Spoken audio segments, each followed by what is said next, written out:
আজকে বাড়িতে তো এনেছে পাবদা মাছ, তার মধ্যে মাছগুলো এখন ভেজে নিচ্ছি।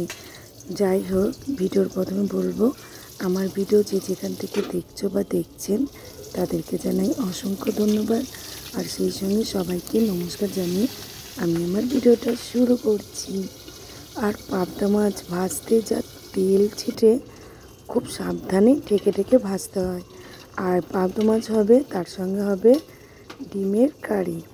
যেহেতু মাছ হলে অনেকেই মাছ খায় না, যার জন্য আলাদা করে ডিমের কারিটা করতে হয়। এদিকে মাছ এক পিঠ ভাজা হয়ে গেছে, আর এক পিঠ উল্টে নেব।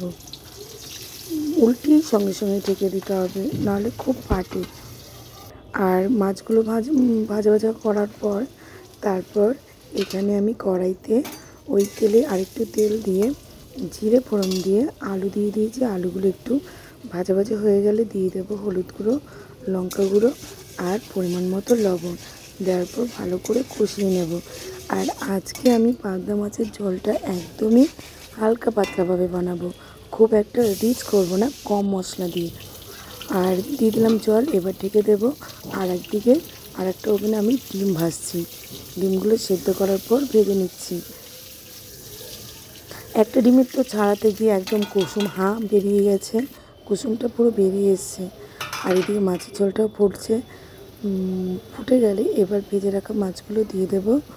দেওয়ার পর আজকে আমি এর মধ্যে মাছের ঝোলের মশলাও দেবো হলো শুকনো কড়াইতে ভেজে রাখা জিরে বাটা, সেটা এর মধ্যে দিয়ে দেব নামানোর আগে। এবার একটু মাছটা যেহেতু একটু শক্ত শক্ত মতো হয়ে গেছে, তাই ঢেকে দেব। যে জিরে বাটাটা দিয়ে দিলাম, জিরে বাটাটা দেওয়ার পর এবার ঢেকে দেব একটু নরম হওয়ার জন্য।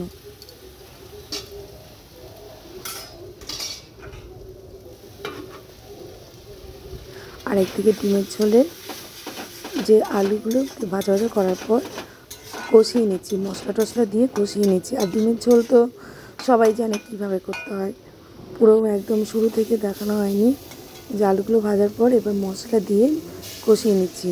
কষানো হয়ে গেলে, কষা কষা মতো হয়ে গেলে তারপর জল দিয়ে ঢেকে দেবো। আজকে যেন আমার দু হাতে দুদিকে চলছে, দু হাতে নয়, এক হাতে দুদিকে চলছে। দুটো ওভেনেই একসঙ্গে রান্না বসিয়েছি, একদিকে ডিমের ঝোল আর একদিকে মাছের ঝোল, তাড়াতাড়ি হয়ে যাবে বলে। এদিকে ডিমের ঝোলও ফুটে উঠেছে। এর মধ্যে এবার ডিমগুলো দিয়ে দেবো।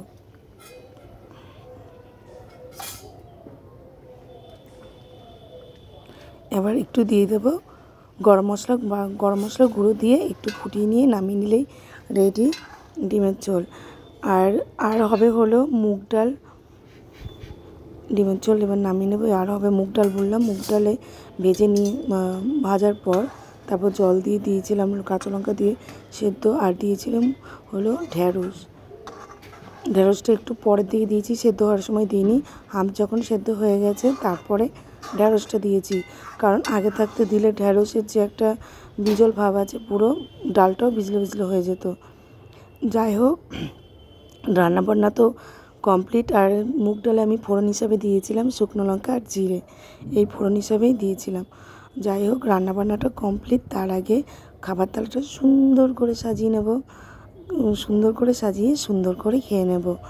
আর যা যা রান্না হয়েছে তাই দিয়ে, এই যে লঙ্কা বাটা, পাবদা মাছের ঝোল, ঢেঁড়স দিয়ে মুগ ডাল, আর বাঁধাকপি, ইলিশ মাছের মাথা দিয়ে বাঁধাকপিটা কিন্তু আমি করিনি, আমার এক দিদিভাই রান্না করেছিল, সে বাটিতে করে দিয়ে গেছে, বেশ ভালোই হলো।